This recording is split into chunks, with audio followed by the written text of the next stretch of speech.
Well, here we go. Season 8 of Oak Island. We're in 2 episodes now.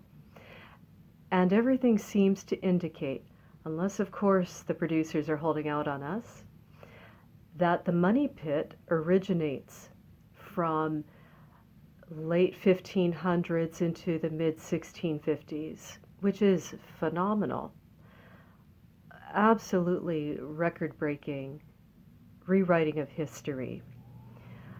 It's possible, fingers crossed, but I doubt it, it's possible that the producers are holding on to evidence that may place the money pit back further. I used to think it was of Templar origin, but the dendrochronology coming out of the ground at this point does not point to that.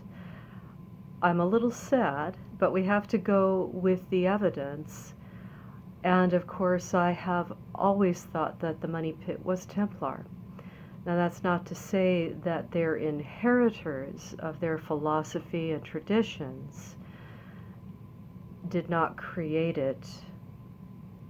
Hence some confusion, because the mindset is the same, if you will.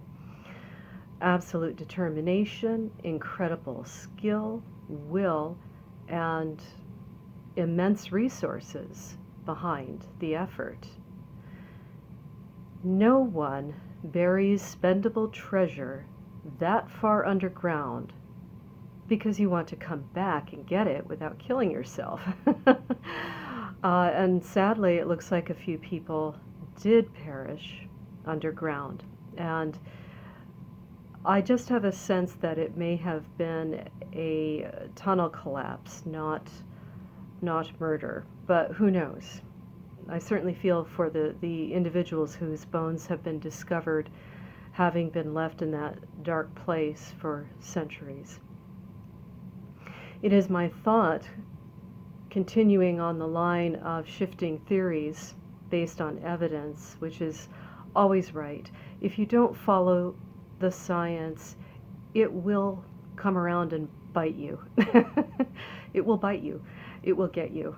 You have to follow the science and probability. So I'm willing to shift my theory that the money pit is no longer of Templar origin, but of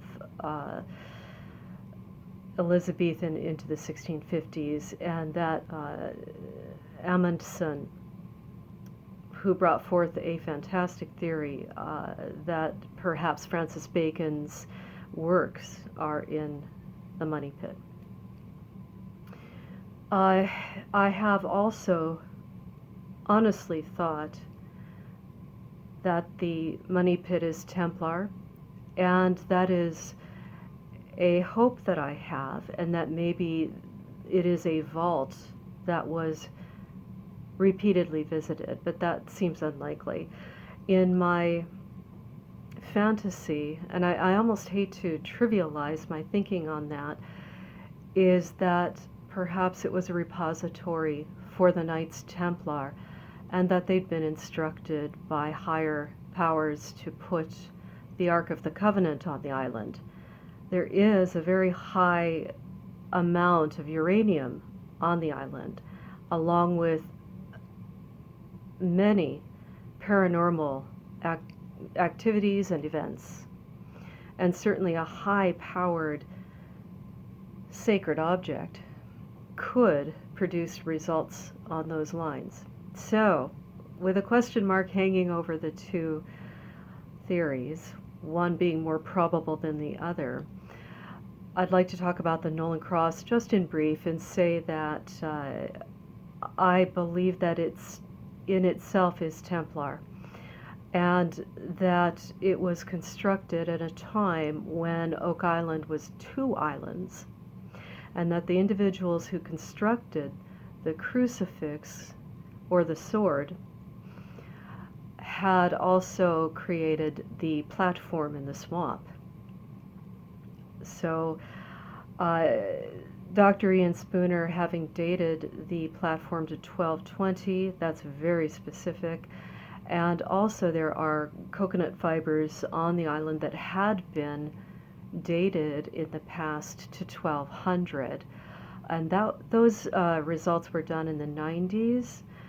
And it's very difficult to date something that's been in the ground that long, that's organic, that may be pulling in, absorbing minerals around it. But 5 separate tests had been done in the 90s that the coconut fibers had been dated to 1200. So that's 2 pieces of evidence right there that some great activity took place on the island in the 1200s. And of course, that's Templar period. The Nolan's Cross, it'll be interesting to see what they've done with it this year. According to photographs that we all saw online, they were lifting those stones up. It's very possible that they had an opportunity to date some of the material underneath, and perhaps we'll get a date that says unequivocally, 1600s or 1200s. My thought on the Nolan's Cross is that the lower 2 stones create line of sight, which is necessary to bridge the canal between the 2 islands. And the proportions are so large because they must be in order to leave instructions that are mathematical in nature that will help a descendant or those returning someday to locate another vault that may have nothing to do with the money pit. It's my sense that the Vikings had been there from 1000 AD. Their knowledge got transferred down the line to their inheritors, the Templars. They all come from that northern region of France, and of course the Vikings took over that area, though peaceably through marriage. So there's a lot of Viking DNA in northern France. I'm still looking into the backgrounds of the original 9 knights as to whether or not there may have been Scandinavian DNA in their family background. So fast forward, and we'll just have to wait and see. But it is my hope, fingers crossed, that the Nolan's Cross had been repurposed to the advantage of those who came and created the money pit. But we'll see. No matter what happens, it is phenomenal. The lead cross and the other piece of decorated lead that had been found by Gary Drayton, that dates back hundreds of years, its point of origin of the metal of the lead being in Gard, France, is an indication to me that the Templars were there. I don't think that was the cross was dropped as a matter of being dropped by the later depositors from the 1600s. I think that was original. So for myself, that's 3 pieces of evidence: the coconut fibers, the lead pieces, and the platform, all pointing to Templar involvement on the island of some type. But it's very probable that there is another vault, another cache on the island, or the producers just are not telling us that they found organic matter that goes back far enough to meet with the Templars. So anyway, we'll find out. I'm on pins and needles, and I'd love to know. But I am looking at research that's been sent to myself by a gentleman who has done what I believe is extensive work on the maths on the Nolan's Cross, and I look forward to following that up. And I think that his take on the Nolan's Cross is quite something. So I look forward to presenting that in the near future here.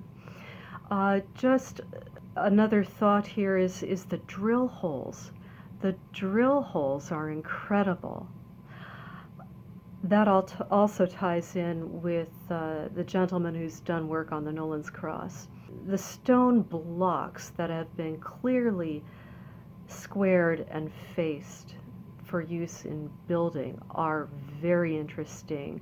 Wayne Murphy of the Mohican Reservation, who I visited a couple summers ago and wrote The Templar Quest to North America, has found a location not far from the Nightstone and the Templar Tomb where the cross pate was found. The Templar Night Cross pate was found carved into a cave on the Mohican Reservation. So he's found another location that is riddled with large stone-cut, faced, dressed boulders that are, excuse me, I'm it's exciting. Anyway, I'm thrilled that we're seeing cut stone like that on Oak Island, and we've got the same on just 3 miles away from the Nightstone and the what I believe is either a ceremonial Templar tomb or a literal one in the Mohican Reservation. And it's my honest thought that the Templars did use Oak Island as a segue into the Great Lakes and ending up in Wisconsin on the Mohican Reservation there. And one possibility for the reason that they chose to do that is that they may have been looking for Prester John, a legendary king of the early to mid 1100s, commiserate with Bernard de Clairvaux, a mastermind behind the Templars. King Prester John was supposed to have been a Christian king and had a powerful army and a large kingdom. So all of Europe was a Twitter wanting to find this individual, this sovereign, to help them secure the Holy Land for Christendom. And but it's difficult to have known where to find this individual. And I do think that individual, though perhaps not how do I say this, may have been an amalgamation of historical personages out of Ethiopia. But navigation being what it was at the time, it's possible that they early Templar missions were trying to find different routes to the Orient because Muslim forces were all over the place in North Africa, making it very difficult to take the front door approach down into Ethiopia. But we do know that they eventually did get there. There is strong evidence to show that they were there. And certainly later in the mid-1400s, Portuguese Templars were there as well, and they literally saved Ethiopia from being invaded and overrun. Anyway, I'm waffling on. Fantastic start to the new season. I am on pins and needles to see what they will share with us as the months go on, and I hope some part of my theory turns up as being accurate, or I shall cry. But true historians, true academics must accept science, unless of course new evidence springs forth at some point in the future to overturn a strong theory. So that's how it works. And it takes courage to be that person. It does. It takes courage to admit you were wrong. It also takes courage to persevere and treat it like a puzzle and be open-minded. It's exciting. It's an adventure. It's such a passion of mine. And I know many of you that are watching with me are as gripped by it as I am. And I want you to know those buttons coming out of the ground, figuratively speaking, they're all important. Every piece of information that comes out of the ground tells us what happened there. Who, what, how, when, why, where.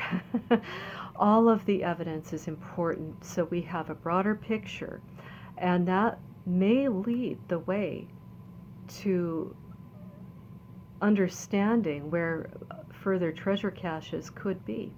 So it's all important. So anyway, have a happy Thanksgiving. Stay safe, warm and dry. Respect yourselves, respect others, and stay safe. Thank you. Talk soon.